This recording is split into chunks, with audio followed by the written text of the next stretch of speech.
सारे मंदिर 12:30-1 बजे तक बंद हो जाते हैं।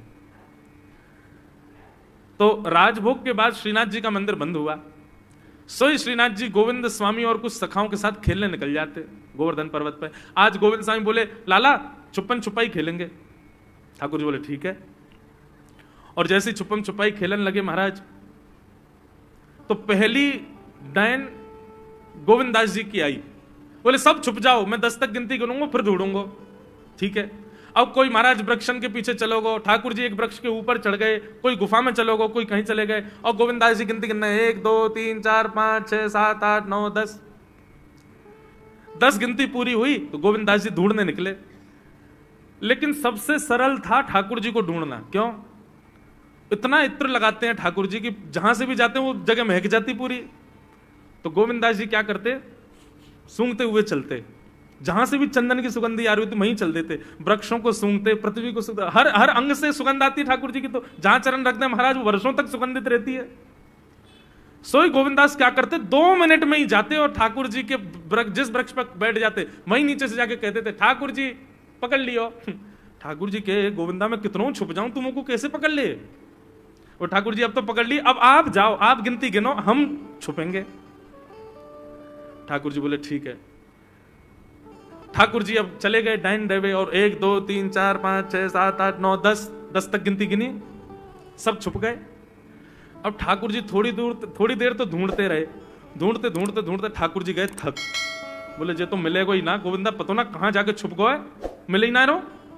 सो ठाकुर जी कहा कियो, ढूंढना छोड़ करके मंदिर में गए और जाकर के अपने बिस्तर पे सो गए। बोले चुपो रहे, मैं आई ना रो ढूंढवे तो को। और यहां गोविंद स्वामी छुप करके बैठे, बोले ठाकुर जी आ रहे होंगे। अब प्रतीक्षा करते करते करते करते शाम के 5 बज गए। गोविंद दास जी बेचारे बार बार इतने सहज हो जाएं कि ठाकुर जी को मैं दिख जाऊं। पहले वृक्ष पे थे, थोड़े नीचे आ गए कि कोई बात नहीं ठाकुर जी को दिख नहीं रहूंगा, अब दिख जाऊंगा। फिर और नीचे आ गए, नीचे ही खड़े हो गए, बोले अब दिख जाऊंगा। और थोड़े पास चले गए, बोले अब दिख जाऊंगा। अब तो बिल्कुल खुले में ही खड़े हो गए, अरे पकड़ लो हमको आके। लेकिन ठाकुर जी तो है ही नहीं, ठाकुर जी सो रहे हैं कमरा में जाके। इतने में ही महाराज गुसाई जी ने घंटे घड़ियाल बजाए। ठाकुर जी के उत्थापन का समय शाम को 4:30-5 बजे मंदिर खुलता है। और जैसे ही घंटे घड़ियालों की आवाज आई, गोविंद स्वामी बोले मैं यहां दुबको बैठा हूं, 4 घंटा से भूखो प्यासो पेड़ पे चढ़ा हूं कि लाला आ रहे होगे ढूंढवे, खुद मंदिर में पहुंच के आरती करा रहे हैं अपनी। गोविंद दास जी मंदिर के बाहर जाके खड़े हो गए तो देखा श्रीनाथ जी बढ़िया प्रेम से खड़े आरती करवा रहे। जैसे ही श्रीनाथ जी ने देखा सामने गोविंदा खड़ो है, तो ठाकुर जी डरन लगे। बोले क्यों, या को पकड़वे में श्रम है, जा तो थक जाता हूं मैं, या हमारे तो आगे सो गए हो और जो गुस्सा कर रहा है। तो गोविंद दास जी का पद है, दाव दे आयो भाज गमार, पद है, पद में ही ठाकुर जी को सुना रहे हैं। दाव दे आयो भाज गमार, कवई तो निकसे को भार, ऐसी दूंगो मार। ठाकुर जी घबराने लगे। गुसाई जी बोले जय जय कहा भयो। बोले देख गोविंदा मुझसे नाराज है, रो मुझको सुना रो है। गुसाई जी बोले हे गोविंदा तुम क्यों ठाकुर जी पे नाराज हो, तुम्हारे लाड़ले ने कहा कि हो, तुम्हें कहा पतो, 4 घंटा ते पेड़ पे लटको बैठो मैं कि आ रहे होंगे, आई ना, यहां के सो गए, जैसे ऐसे काम करे तुम्हारा लाला। गुसाई जी जब ये लीला सुनते तो उनके नेत्र सजल हो जाते और गोविंद दास को हृदय से लगा के कहते तुम कितने भाग्यशाली हो, जगत नियंता त्रिलोकी नाथ इस कलिकाल में तुम्हारे साथ खेलते हैं, तुम्हारे साथ लीला करते हैं। गोविंद दास ठाकुर जी को खेल बहुत प्रिय है बंधुओं, ठाकुर जी को खेलना बहुत प्रिय है, ठाकुर जी को आनंद कराओ। हमने गिरिराज जी की दंडवती परिक्रमा दी, हम थे, हमारे एक पंडित जी थे, एक फोटोग्राफर भैया थे, हम लोग थे 7-8 जने थे। दुनिया भर के लोग बोले जब भी आपकी परिक्रमा रुका करे, थोड़े थक जाया करो तो उस समय इसका पाठ करना, उसका पाठ करना, जे करना, कीर्तन करना, शुद्ध रहना, शुद्ध खाना, जैसे रहना, साबुन मत लगाना, तेल मत लगाना, दंडवती ऐसे करनी। अरे हमने कही हम लोग दंडवती कोई मनोकामना के लिए नहीं कर रहे हैं। तो मैंने कि गिरिराज जी बेचारे अकेले बैठे रहे, सब लोग उनसे अपनी मनोकामना पूछते रहे, हम तो गिरिराज जी को हंसावे के लिए, उनको नचावे के लिए, उनको आनंद करावे के लिए, कछु दिना उनको आनंद उल्लसित करावे के काज दंडवती कर रहे हैं। और हम ऐसे ही करते थे, दंडवती करके जैसे हम थक जाते तो हम लोग कोई भजन कीर्तन नहीं करते, गिरिराज जी की तरफ मुख करके बैठ जाते और फिर चुटकुल्ला सुनाते गिरिराज जी को, बोले हंसाओ, ऐसी कछु बात कहो कि गिरिराज जी हंसे, फिर नाचते और ऐसा भाव रखते कि गिरिराज जी आपके संग नाच रहे हैं, आपको नचा रहे हैं। कछु भी भोजन की सामग्री लाते वहीं बैठ के खाते कंदरान में। क्यों? बोले गिरिराज जी हमारे संग खा रहे हैं, उनको सुख मिले, वो राजी रहे, ऐसे भाव। तो ठाकुर जी प्रेम में अपनी प्रभुता छुपाते हैं। भगवान सक्टासुर का वध किया, अब ठाकुर जी 1 वर्ष के हो गए। 1 वर्ष के ठाकुर जी जैसे ही भय तो महाराज नेक नेक ठाकुर जी उंगली पकड़ करके चलन लगे।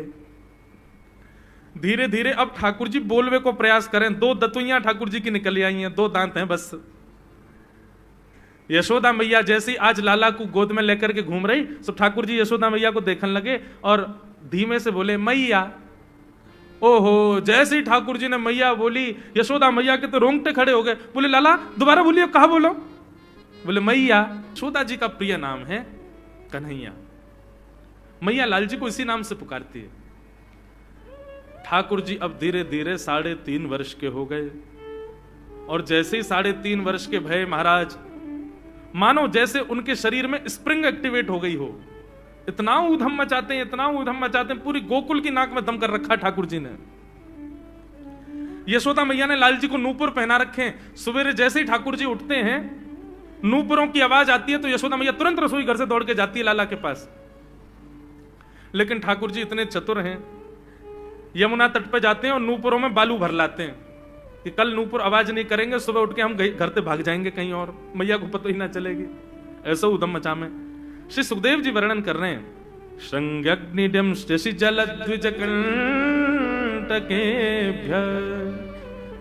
क्रीडा परावति चलौ स्वसुतौ निषेधुम गुह्यानि कर्तुमपि यत्र न तज्जनयो गुह्यां सेकात आपतुरलं मनसो नवस्थान। सुखदेव जी वर्णन कर रहे हैं, राजन अब ठाकुर जी वो लीला कर रहे हैं जिस लीला पर देवताओं को भी विश्वास नहीं हो रहा है। ऐसी लीला ठाकुर जी कर रहे हैं कि किसी को भरोसा ही नहीं हो रहा कि जगत नियंता जगदाधार ये कर सकता है। बोले ठाकुर जी क्या करते हैं? बोले ये मत पूछो क्या करते हैं, यूं कह रहे हैं क्या नहीं करते। जो माता पिता अपने बालकों को बहुत ऊधमी समझते हैं, बहुत बड़ी कृपा है ठाकुर जी की कि आपके घर ठाकुर जी जैसे ऊधमी बालक नहीं है। ऊधमों के सिरमौर हैं ठाकुर जी। कैसा ऊधम मचाते हैं? बोले श्रृंगी। नहा धो करके ठाकुर जी सवेरे तैयार होते हैं, सबसे पहले गैयाओं के पास जाते हैं। मैया कहवे लाला नहा धो के सबसे पहले गैयान को प्रणाम करवे जा, गैयान को स्पर्श कर फिर कछु करियो। ठाकुर जी गैयाओं को प्रणाम करने जाते हैं। जैसे ही देखते हैं कि कोई गैया बैठी है, सो ठाकुर जी कहें अरे अरे मैया या गैया को आलस आ गयो, या को आलस दूर कर दूं। सो बैठी हुई गैया के ठाकुर जी सींग पकड़ लेते हैं और सींग पकड़ करके अपनी ओर खींचते हैं। दूसरी तरफ से सींग बलराम जी पकड़ लेते हैं। अब ऐसे सींग पकड़ करके ऐसे ऐसे गैया के सींग हिलाते हैं। अब बैठी रहती गैया थोड़ी देर तो कोई बात नहीं, जैसे जोर जोर से हिलाना प्रारंभ करते हैं सोई गैया खड़ी हो जाती है। और जैसे गैया खड़ी होती है ठाकुर जी लटक जाते हैं सींगों से। अब ठाकुर जी को तो बढ़िया झूला बन गया, गैया की सींगन पर झूल रहे हैं। थोड़ी देर तो गैया इधर से उधर ठाकुर जी को झुलाती रहती है, लेकिन थोड़ी देर बाद जैसे ही ठाकुर जी की पकड़ कमजोर होती है, गैया को पता चल जाए कि अब लाला गिरवे वार हो है, तो गैया भी इतनी चतुर कि वो गोबर में ही जाके खड़ी हो गए। ठाकुर जी कहे नेक आगे कुछ चल, मैं गोबर में जाऊंगा। गैया कि ना अब तो मैं यहीं खड़ी रहूंगी, तुम गोबर में ही गिरो। और सोई ठाकुर जी को हाथ छूट जा, मैया मैया बचाइयो, देख जे गैया मुंह को गोबर में फेंक रही है। अब मैया जब तक बचावे आवे तब तक तो लाल जी के हाथ छूट जाएं और ठाकुर जी गले गले तक गोबर के ढेर में जाके गिर जाएं। पर यशोदा मैया निकाले, कितनों सजाए लो, कितनों ए लाला तू वैसे ही कारो, ऊपर से मैं तो को बढ़िया सुंदर बना के रखूं, लेकिन तू घूम फिर गया गोबर में ही आके चौं खेले, मुंह को तो लगे तू पूर्व जन्म को सूकर दिखे। ठाकुर जी मंद मंद मुस्कुरा रहे, हाँ मैया जे बड़ा भगवान को अवतार भयो ना, जाने पृथ्वी की रक्षा करी हिरण्याक्ष थे। मैया बोली हाँ वो मैं ही तो हतो, मैं जय जय हूं मैया, वो बड़ा भगवान ही जय जय, वही जय जय तेरे यहाँ लाला बन के आयो है। यशोदा मैया के बातन ने मत बनाए कर, नेक नेक बड़ो है क्यों, बोल वो सीखो, ऐसी बात बनावे, जय जय बोले अपने आप नहावे धोवे है ना, मुंह पहुंचे ना, मैं जय जय हूं। ऐसी मधुर लीला ठाकुर जी कर रहे हैं। आकाश में 33 कोटि देवता ये लीला देख करके अपने नेत्रों पर विश्वास नहीं कर रहे। ऐसे मधुर ठाकुर जी। श्रृंगी अग्नि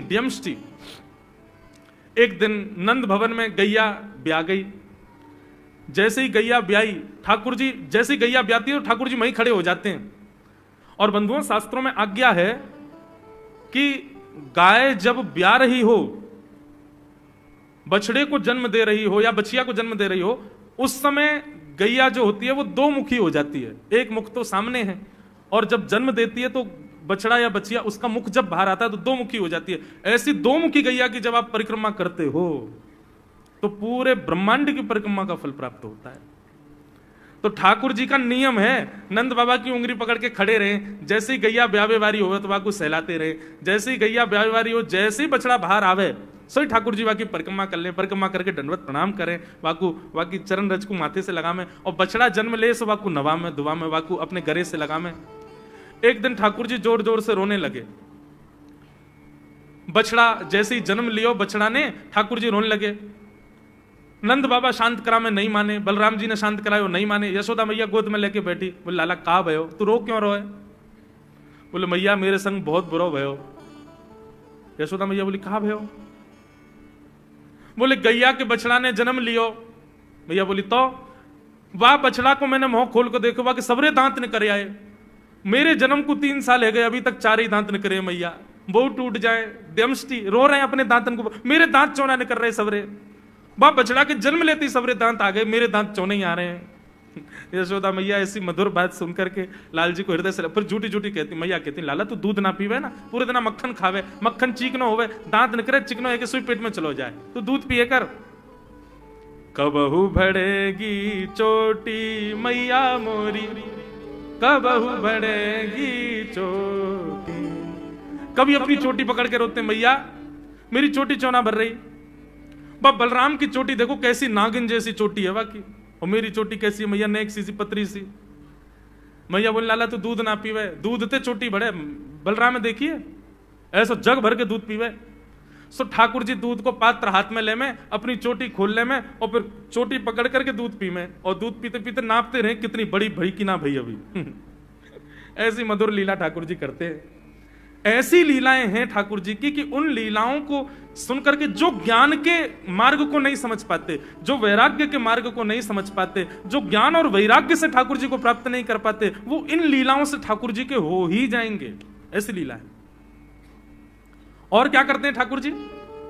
बोले द्विजकंटकेभ्य। इतनी मधुर लीला है ठाकुर जी की। नंद भवन से सुबह सुबह निकल जाते हैं, और राह चलता कोई भी हो अपरिचित, यदि वो साधु है, यदि वो कोई वैष्णव है, यदि वो कोई भजनानंदी है, तो ठाकुर जी उसके पास चले जाते हैं, और पास जाके पता क्या बोलते हैं? अरे तुम यहां डोल रहे हो?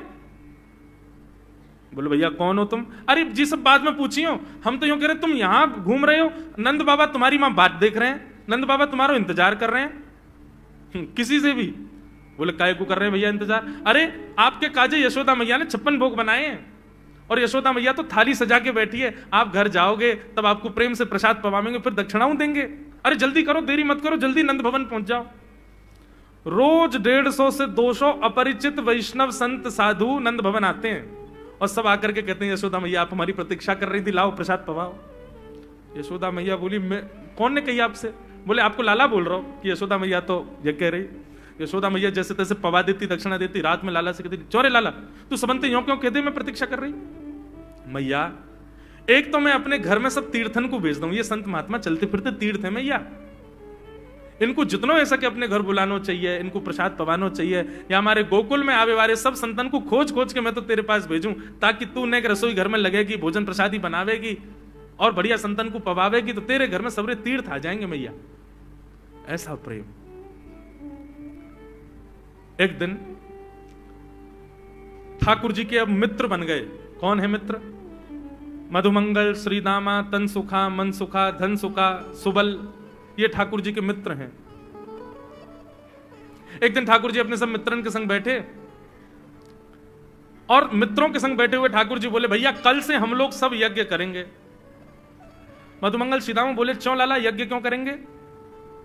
अरे नंद बाबा रोज अग्निहोत्र करें, मैंने उनसे पूछी अग्निहोत्र करवे ते कहा हुए, तो नंद बाबा बोले अग्निहोत्र करवे ते मन चाही वस्तु प्राप्त हो जाए, अग्निदेव प्रदान करें। ठाकुर जी के सब सखा बोले लाला तू काय को करेगा अग्निहोत्र? बोले अग्निहोत्र करेंगे, अग्निदेव को प्रसन्न करके कहेंगे हमारी सुंदर सी बहू आ जाए, बस से हमारा ब्याह हो जाए। अग्निदेव की प्रतीक्षा कर, अग्निदेव को प्रतिष्ठान करेंगे। सब श्रीदामा मधुमंगल 3.5 वर्ष के हैं ठाकुर जी। सोचो 3.5 वर्ष के ठाकुर जी, सखा कितने बड़े बड़े होंगे। नेक्स्ट से सबरे सखा बैठ गए, सूखे पत्ता इकट्ठे करके अग्नि प्रज्वलित कर ली, सूखे पत्तान को चूरो बना के आपस में बांट लियो। ठाकुर जी आचार्य बन के बैठ गए और बोले सुनो, मैं मंत्र बोलूंगा और जैसे ही कहूं स्वाहा सबरे डालियो, और नेक भी यदि तुमने चूक करी ना, नेक भी मैंने स्वाहा बोली और तुमने नहीं डालो तो फिर मोते मत कहियो। यदि तुम्हारी पत्नी काणी आ जाए, एक हाथ लूली आ जाए, लंगड़ी आ जाए तो समय पर स्वाहा करना पड़ेगा। सब ग्वाल बाल बोले जो कहे वो लाला सो करेंगे, तू करवा। ठाकुर जी ओम नम नम नम स्वाहा, सब स्वाहा सब एक संग डालते हैं। सीधामा तू देरी ते डाले, देख लियो लंगड़ी आ जाएगी तेरी बहू, अग्निदेव को प्रसन्न करो। इस प्रकार ठाकुर जी सब ग्वाल बालों के संग खेलते हैं। ग्वाल बाल बोले लाला यज्ञ तो है गयो, अब ब्राह्मणन को भोजन के काजे बुलाओ, यज्ञ के बाद ब्राह्मण भोज होना चाहिए।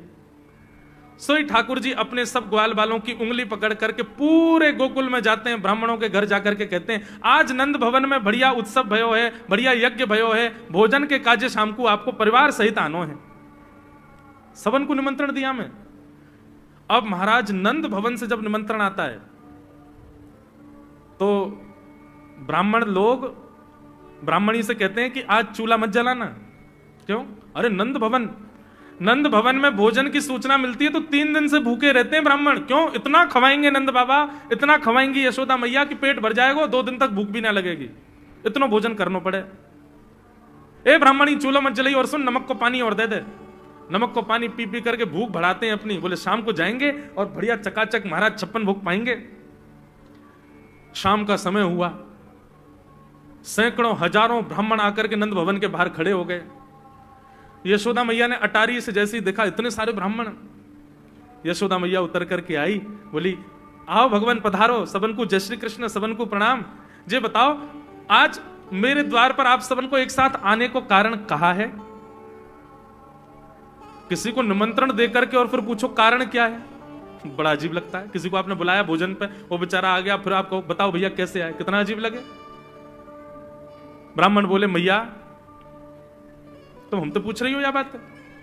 अरे सवेरे तो भूखे प्यासे बैठे हैं, जल्दी भोजन पवाओ। आपके यहाँ यज्ञ भयो, यज्ञ की पूर्ण आहुति की प्रसादी पावे आए हैं, और काहे क्यों आए हैं?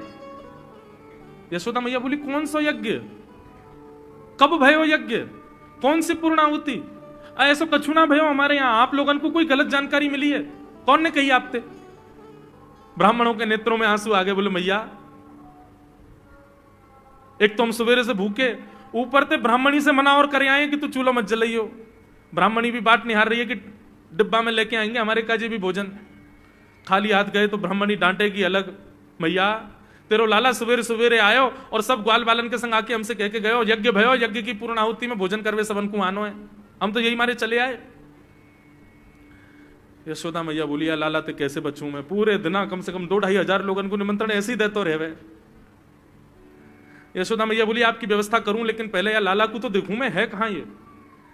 नंद भवन के पीछे बगीचा में ठाकुर जी अपने सब ग्वाल बालन के संग खेल रहे। यशोदा मैया गई, जाकर के बुलाए, ए लाला, ओ कन्हैया यहाँ पे आ। ठाकुर जी ने जैसी देखी यशोदा मैया बुला रही है, लेकिन यशोदा मैया के संग जे कौन खड़े हैं? ए श्रीदामा मधुमंगल। बोले हाँ ये तो सांची में आ गए सबरे ब्राह्मण, हम तो ऐसे खेल खेल में निमंत्रण दे के आए इनको। मैया बहुत मारेगी भैया, मैं अकेला नहीं जाऊंगा, तुम भी चलो मेरे संग, यदि मुंह में एक थप्पड़ पड़ो तो तुम मुंह पड़वाऊंगा, मैया बहुत मारेगी आज। और मधुमंगल श्रीदामा जबरदस्ती उनको हाथ पकड़ के ठाकुर जी ले गए। हाँ मैया बता कहा कह रही? मैया ने कान पकड़ो, अरे लाला जो जो बड़ो है तो जा रहा हो, तेरे उधमन की सल ना है पड़े। कहा क्यों तेने? बोले कहा क्यों मैंने, ये सब कौन है? मुझे का पता कौन है, मैं ना जानू मैया इन्हें। बोले जे सब रे ब्राह्मण है हमारे गोकुल के, और सब यूं कह रहे हैं तेने इनके घर जाके इनको सबन को निमंत्रण दियो, यूं कहीं हमारे यहाँ यज्ञ भयो आकर के आप सबन को भोजन पानो है। भैया तेरी सौगंध खा के कह रहा हूं, मुझको तो जेव ना पता इनको घर कौन सी गली में, झूठ बोल रहे हैं सब रे, मैंने निमंत्रण ना दियो। ब्राह्मण सब बोले मैया देखो कैसे सफेद झूठ बोल रहे हैं आपके आगे। मैया बोली सच बता तेने निमंत्रण क्यों दियो? तब ठाकुर जी बोले मैया बताऊं? बोले बता। बोले हम खेल खेल को यज्ञ कर रहे वाह यज्ञ में सामग्री नहीं, वाह यज्ञ में मंत्र बोलवे वाले भी ना है, वाह यज्ञ में कोई ब्राह्मण भी ना हो, हम आपस में ही सब यज्ञ कर रहे। भाई यज्ञ के बाद ये मधुमंगल बोलो ब्राह्मण भोजन होना चाहिए, तो हमने इन ब्राह्मणों को न्योता दे दियो। मैया बोली अब ये ब्राह्मण आगे कहां पवाऊं? बोले मैया देख सीधी बात है, यहां में ज्यादा चिंता करने की कोई बात ही ना है। जब बिना मंत्र के, बिना ब्राह्मणन के, बिना यज्ञ सामग्री के हमारा यज्ञ है सके, तो ऐसे ये भी खाली दोना लेके बोलते हैं हाँ भाई रसगुल्ला बहुत बढ़िया बनो है, ये देखो ओ हो मोहन थार तो बहुत ही बढ़िया बनी है, सब्जी तो पूरी कितनी बढ़िया लग रही है, खाली पत्तल लगा दे, खाली दोना लगा दे, और भाव से ये लोग भी पालेंगे है क्यों भोजन, भाव को यज्ञ भाव को भोजन। ब्राह्मणों को बंधुओं गुस्सा, ठाकुर जी की लीला पे किसी को क्रोध नहीं आता, सब हंस जाते। पर यशोदा मैया आधी रात में रसोई बनाती है, सब ब्राह्मणों को पवाती है, और इतना बनाती है कि उनके घर भिजवाती है। मैया बोले लाला इतना काम करावे, बोले मैया तू बैठी बैठी ना मोटी है गई है, हमारे मुंह को लगे तू पूरे दिन लगी रहकर रसोई में कचू कचू बनाती रहकर। ऐसी ठाकुर जी की मधुर लीला। बंधुओं, भगवान ने चोरी क्यों की? अभी तक चोरी शुरू नहीं हुई ठाकुर जी की। अब ये चोरी का प्रसंग कैसे प्रारंभ होता है? एक दिन ठाकुर जी अपने ग्वाल वालों के संग खेल रहे थे, तो ठाकुर जी ने ऐसे खेल खेल में श्रीदामा को धक्का दिया, श्रीदामा गिर गया, बहुत जोर से रोया। ठाकुर जी बोले अरे भैया शांत है जा, लग गई लग गई, अरे ठीक है अब शांत है जा, लेकिन श्रीदामा शांत नहीं हुआ। ठाकुर जी बोले तुम कैसे हो? गोकुल में रहे में हम, गोकुल को मतलब है जहां हर घर में 1000 गैया, उसका नाम है गोकुल। इतनी गैयान को दूध घी दही सब हमारे घर में होवे, अरे खा पी के न बढ़िया अपनी शरीर को बनाओ, खेल खेल में लगती रहे, इतना रोवे को कहा मतलब है? तो श्रीदामा क्रोध में भर के बोला तू तो राजा को बेटा है लाला, तो को मक्खन खावे को मिले, घी खावे को मिले, दही पीवे को मिले, हम लोग तो बेचारे गरीब ब्रजवासी हैं, हम लोग जितना दूध घी दही बना में सब कंस के लोग ले जा में हमारे यहां से। कंस ने ब्रजवासी के ऊपर कर लगा रखो है, टैक्स लगा रखो है, कहा कि प्रत्येक ब्रजवासी को इतनो मटका भर के घी दूध दही सब मथुरा भेजना पड़े, हम लोग घर में ना रख सकें, क्योंकि कंस के सिपाही जब आके हमारे घर की तलाशी करें, यदि इतने मटका हमारे घर को प्रसारित हैं, वहां से ज्यादा यदि हमारे घर में मिल गए तो मृत्यु दंड होगा हमारा। समझ रहे हैं बात? कंस ने पूरे ब्रजवासियों को कह रखा है कि हर घर में 4 मटकी से ज्यादा नहीं होनी चाहिए, उससे अधिक आने वाला दूध घी दही ये सब मथुरा भेजना है। और यहां हर ब्रजवासी के यहां 1000 गैया, और 1000 गैयाओं का जितना दूध घी दही होता है उसमें से 4 मटकी केवल घर में रहती हैं, बाकी सब मथुरा भेजना पड़ता है। या हमारे लाला हम लोगन को खावे पीवे को ना मिले, तू तो राजा को बेटा है, तेरे नंद बाबा तो गोकुल के राजा हैं, या हमारे तो को तो खूब छूट है, हम लोगन को छूट ना है। ठाकुर जी बोले ये बात है? बोले हाँ। ठाकुर जी बोले मेहनत करें हम, गैया को पालें हम, गैया को घास खवाएं हम, गैया की सेवा करें हम, और दूध पीवे को वो राक्षस कंस। अभी तो मैं छोटा हूं, मेरी बात कोई मानेगा नहीं, लेकिन प्रलय तो अब तक लानी पड़ेगी। और कैसे लाएंगे? बोले राजी राजी यदि मक्खन दूध दही नहीं मिल लो तो चोरी करके खाओ, हमारो ही मक्खन है, हमारो ही दूध है, हमारो ही दही है, लेकिन अभी हम बालक हैं, हम ज्यादा कछु बोलेंगे हमारी कोई बात मानेगो ना। लेकिन ये सद वस्तु कुपात्र के हाथ में नहीं जानी चाहिए। राजी राजी नहीं मिलता तो चोरी करके खाओ, जब कर देवे को नंबर आवेगो तो सब पूछेंगे भाई कहां गए मक्खन दूध दही? बोले घर में तो है ना। बोले तो कहां गए? बोले चोर चोरी कर ले गए। और यही भाव से हम ब्रजवासी को खावे पीवे को मिला करेगो। मधुमंगल श्रीराम बोले लाला तू जो कहेगो सो करेंगे, लेकिन चोरी नहीं करेंगे। ठाकुर जी बोले तो ठीक है, कल से तुम लोग अलग खेलो, मैं और दाऊ दादा अलग खेलेंगे, हमारे संग मत खेलना। मधुमंगल सीताराम बोले अरे लाला तू ना जाने, मैया यो के लाला जो चाहे करियो, चोरी मत करियो, चोरी करवे तो ब्याह ना होवे। ठाकुर जी बोले ब्याह की पड़ रही है तो है ब्याह ना होवे। ऐसो पत्र पूछ रहा सो है गयो, पत्रो दुबरो सो तू सीख जैसो है गयो, तो कौन ब्याह करेगा ऐसे? अरे ब्याह करना तो ने खाया ने पी ने बढ़िया गाल तेरे बढ़िया होंगे, शरीर ने बढ़िया होगा तभी तो ब्याह होएगा। अब भैया हमारी बात सुन लो, जितने अच्छे काम करने सब आज कर लो, कल से चोरी करेंगे, पूरे ब्रजमंडल में आतंक मचाएंगे, हमारो ही दूध घी दही है और हम ही चोरी करके खाएंगे। ठाकुर जी ने चोरी क्यों की? क्योंकि सारा गौरस बेवजह मथुरा भेजा जाता था, और मथुरा से कंस पूरे भारत में वितरित करके खूब धन कमाता था। इस वजह से ब्रजवासी प्रताड़ित होते थे, क्योंकि गैया के लालन पालन में जितना खर्चा होगा सब करो ब्रजवासी, 4 मटका दही। अच्छा, प्राचीन जब ठाकुर जी पृथ्वी पर पधारे तब कोई व्यापार नहीं था, ब्रजवासियों पर एक ही व्यापार था, 2 व्यापार थे, या तो घी बेच के, दही बेच के, दूध बेच के धन कमाओ, या फिर खेती बाड़ी करके अनाज बेच करके धन कमाओ। वही तो व्यापार था। उसमें भी 4 मटके मिलते थे, 4 में से 3 को तो बेच देते थे, 1 में पूरा घर चलता था। यह हालत थी ब्रज की। इसलिए ठाकुर जी ने कहा कि भैया राजी राजी नहीं तो गैर राजी, हम जितने बाकी की मटकी मथुरा भेजे वाली उनको सबन को तोड़ फोड़ करेंगे, उनमें से मक्खन निकाल निकाल के खाएंगे, एक दूसरे को खवाएंगे, और सब यहीं रहेगो, मथुरा नहीं जाएगो कछु भी। इसलिए ठाकुर जी ने चोरी की।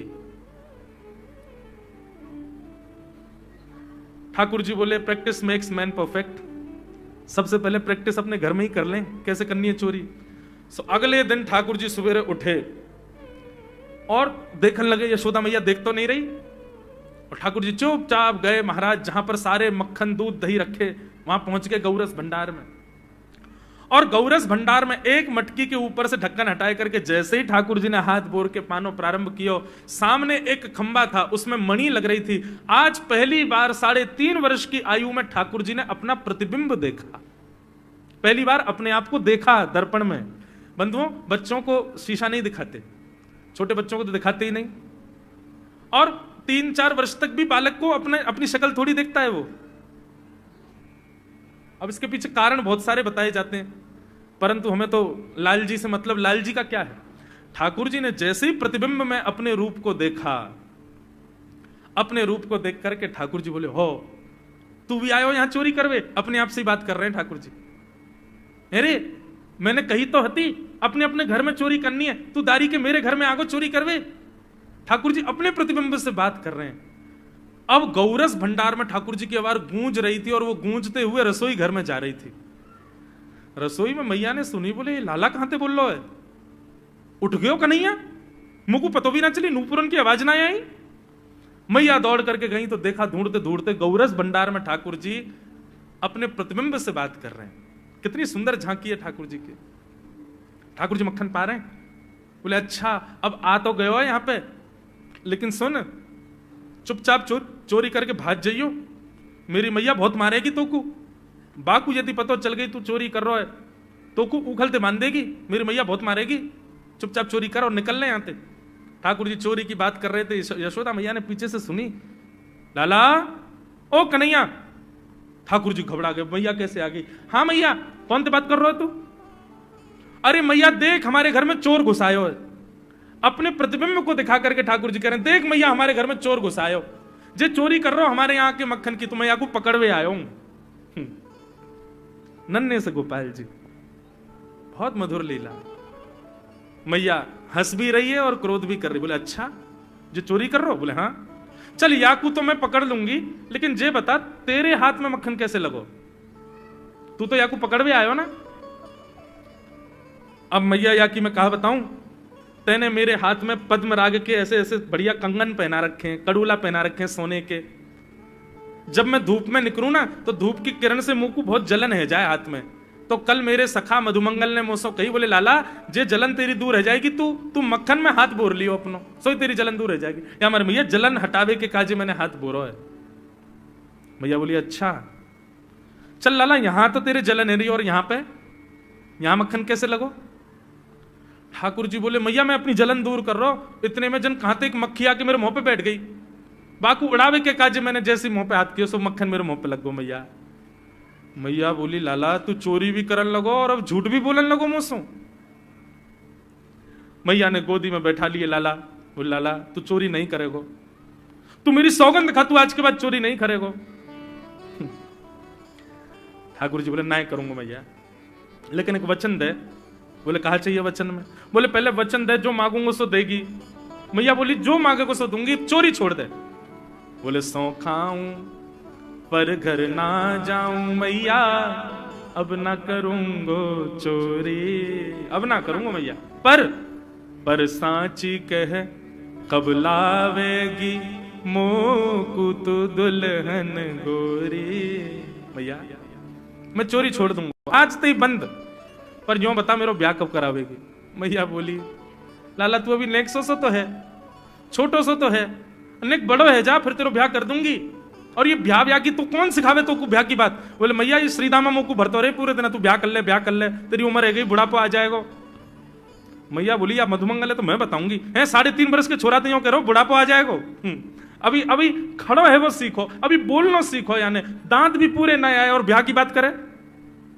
बोले मैया मैं यूं थोड़ी कह रहा हूं, मुझको बड़ी बहू लिया, छोटी सी लिया, इतनी बड़ी लिया कि जेब में धर के मैं गैया चरा भी चलो जाया करूं, ऐसी बहू लिया मुझको। मैया बोली कैसी बहू चाहिए तो बताइए ने, और तू जाने बहू कौन थे के? मैया बोले हाँ मैं जानू। ठाकुर जी बोले मैं जानू मैं बहू कौन थे के? बोले जैसे नंद बाबा की तू बहू है ऐसी मेरी बहू आ जाएगी। बहुत मधुर लीला है, ऐसी ठाकुर जी लीला करते हैं।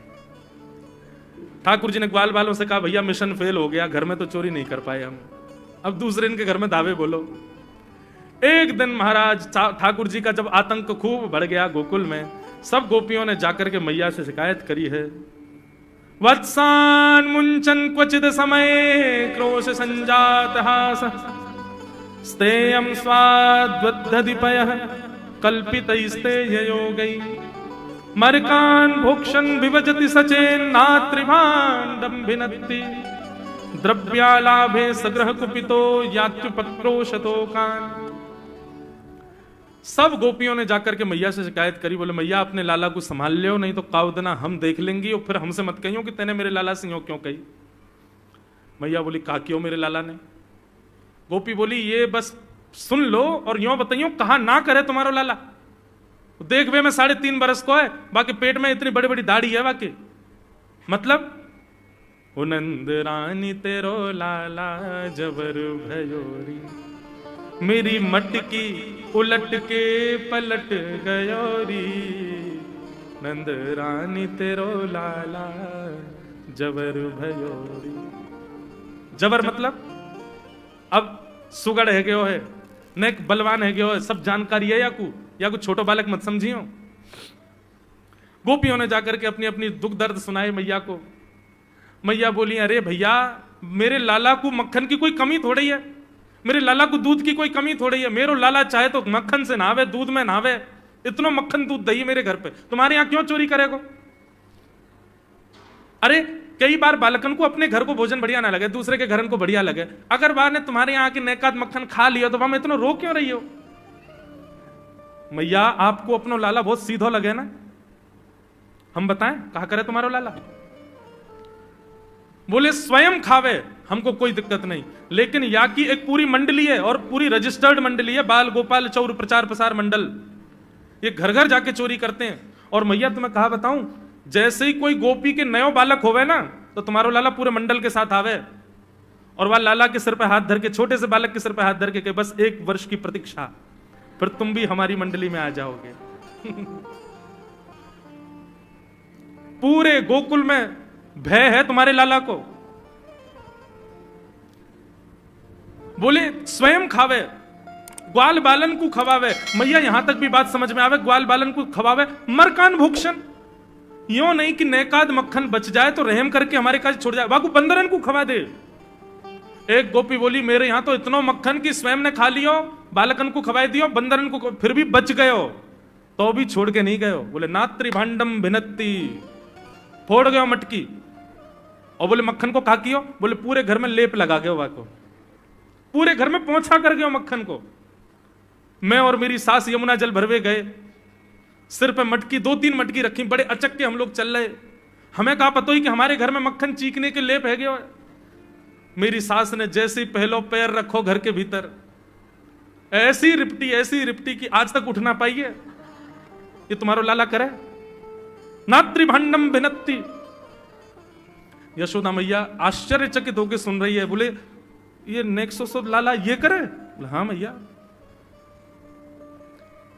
एक गोपी बोली मैया अगर चोरी करे तो दिक्कत, और यदि किसी कारण से हमने लाला को रोक दियो, चोरी नहीं कर पायो हमारे घर, तो हमारे रोने क्यों? बोले चूल्हा में तो कोयला लेके आवे और वह घर के बाहर एक हवा बना जाए, और यूं के अब जब तक या घर से मक्खन नहीं मिलेगा या के घर के लोग भूखे रहेंगे, और इन लोगों को भोजन छुड़वाने की जिम्मेवारी हमारी। बोले कहा करे फिर? बोले मैया भोजन बनना होगा, चूल्हे पे भोजन रखो रे। तो ग्वाल बाल सब ताकते रहे कब भोजन बनने को समय आवेगो। जैसे ही कछु और काम करवे के काजे गोपी नेक उठ के जावे तो कहो तो बाकी कढ़ैया में खूब सारो पानी डाल जाएंगे, सब्जी ना बन पावेगी, आटे में नमक फेंक जाएंगे। एक गोपी बोली मेरे यहां जो कियो वो तो कोई के यहां ना कियो होगो। बोले कहा? बोले मेहनादी निवास्तव, मेहनादी निवास्तव। क्या किया? बोले मैया 3 दिन तक प्रयास कियो तुम्हारे लाला ने, मेरे घर से चोरी नहीं कर पायो। तो टेढ़ी सी नजर करके बोलो कल तेरे घर में सब लोग भूखे रहेंगे, भोजन ही नहीं बनेगा तेरे यहां। मैंने कि लाला चल बात मत बना, भग जाए चल। और मैया माने वो कर दियो। बोले कहा कियो? बोले सवेरे सवेरे ब्रह्म मुहूर्त में हम लोग अन के उठवे से पहले तुम्हारो लाला आ गयो, और कोई पहले बंधुआ रसोई कोई अंदर कमरे में नहीं, चौक में ही चूल्हा, वहीं बैठ करके सब बनाते खाते। बाहर चौक में चूल्हा के ऊपर आके बैठ गए, अपनी धोती वोती उतार दई और सब वहीं करे आयो। मैं अनादि निवास्तो। ये बात जैसे ही यशोदा मैया ने सुनी, बोले नहीं नहीं नहीं नहीं, झूठ बोल रही हो, मेरो लाला ऐसा ना कर सके। परीक्षित जी कथा सुनते सुनते बोले जय जय सुखदेव जी, क्या ये सत्य है? ठाकुर जी ने ऐसा किया? सुखदेव जी कहते हैं कुछ बातें सत्य हैं, कुछ गोपियां जबरदस्ती लगा के बोल रही हैं कि कहीं मैया डांटवे के काजे लाला को हमारे सामने बुला दे और हम लाला को दर्शन कर लें। ये गोपियां उल्हाने लेकर के लाला को देखने आई हैं। इनमें से कुछ बातें तो सत्य हैं, पर ये सब बातें इतनी सत्य नहीं है। ये सब तो जबरदस्ती गोपियां बोल रही हैं। क्यों? ताकि मैया नाराज हो जाए और लाला को हमारे सामने अभी डांटे तो रूठे भय लाला को मुख हम देख लेंगे। बहुत सारी लीलाएं हैं, मैंने कई तो अभी बताई नहीं है। इतने मधुर मधुर लीला ऊधम करते हैं ठाकुर जी। इस प्रकार ठाकुर जी पूरे ब्रजमंडल में गौ रस को चोरी करते हैं। वास्तव में मक्खन नहीं, ब्रजवासियों के मन को चुरा रहे हैं ठाकुर जी। सबकी एक ही आशा है, श्री कृष्ण श्री कृष्ण श्री कृष्ण। सुबह से शाम तक पूरा ब्रजमंडल केवल कृष्ण को देखने के लिए जीता है। ऐसी ठाकुर जी की मधुर लीला। एक दिन ठाकुर जी ने कोई लीला के माध्यम से घर की मटकी फोड़ दी, तो मैया ने पकड़ के ठाकुर जी ऊखल से बांध दिए। जैसे ही मैया ने ठाकुर जी ऊखल से बांधे, मैया तो चली गई, ठाकुर जी खिसक खिसक के आगे गए और 2 वृक्षों के बीच से जैसे निकले, स्पर्श करते ही दोनों वृक्ष टूट के गिर गए और कुबेर के पुत्र नलकुबर और मणिग्रीव प्रकट हो गए। दोनों ने भगवान की स्तुति गाई कि वाणी गुणानुकथने